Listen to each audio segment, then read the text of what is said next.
हाय। निल sperms यानी azoospermia का क्या मतलब होता है और इसके अंदर क्या कर सकते हैं, let's find out. Nil sperms वो रिपोर्ट होती है जिसमें सीमन सैंपल आपने दिया और उसमें एक भी शुक्राणु नहीं मिला। इसका सबसे इंपॉर्टेंट रीजन हो सकता है फॉल्टी कलेक्शन या फॉल्टी इवैल्यूएशन। तो ज़रूरी है कि सीमन एनालिसिस या तो रिपीट कराया जाए और स्पेशली एक ऐसे सेंटर में रिपीट कराया जाए जहाँ पे एम्ब्रियोलॉजिस्ट इस सैंपल को देखे, ना कि कोई भी लैब टेक्नीशियन। बट उसके बावजूद भी अगर रिपोर्ट हमारी निल स्पर्म्स की होती है तो उसके क्या कारण हो सकते हैं? ये हो सकता है ब्लॉकेज की वजह से, जिसे ऑब्स्ट्रक्टिव एज़ोस्पर्मिया कहते हैं, या फिर उत्पादन की वजह से कि प्रोडक्शन ही ना हो रहा हो स्पर्म्स को, उसे नॉन ऑब्स्ट्रक्टिव एज़ोस्पर्मिया कहते हैं।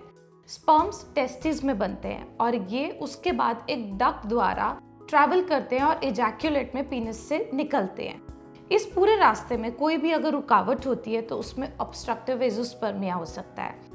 और अगर टेस्टिस में स्पर्म का प्रोडक्शन ही ना हो, यानी शुक्राणु बन ही नहीं रहे हो, जो बहुत सारे कारण से हो सकता है, जैसे कि हार्मोन की कमी होना या फिर किसी कारण से कोई चोट लग जाना, जो टेस्टिस है उसका जेनेटिक रीजंस की वजह से फेलियर में चले जाना, कोई इन्फेक्शन होना, इन सब रीजन से स्पर्म का प्रोडक्शन लिमिट हो जाता है और स्पर्म्स ना यहाँ प्रोड्यूस होते हैं ना डक्ट के द्वारा आगे ट्रैवल करते हैं। तो ये नॉन ऑब्स्ट्रक्टिव एज़ोस्पर्मिया है।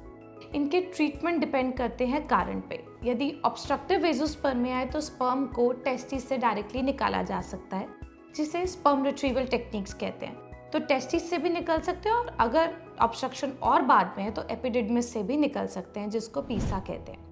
अगर टेस्टिस में प्रोडक्शन कमी हो गई है, तब भी ऐसा देखा गया कुछ कुछ पैची एरियाज में स्पर्म प्रोडक्शन हो रहा होता है, तो उसे माइक्रोटेसी से किया जा सकता है। एक माइक्रोस्कोप के अंदर टेस्टिस पे कट देके, लंबा कट देके, जिससे पैची एरियाज जो हैं वो आइडेंटिफाई किए जा सके और उसमें से भी शुक्राणु को निकाला जा सके।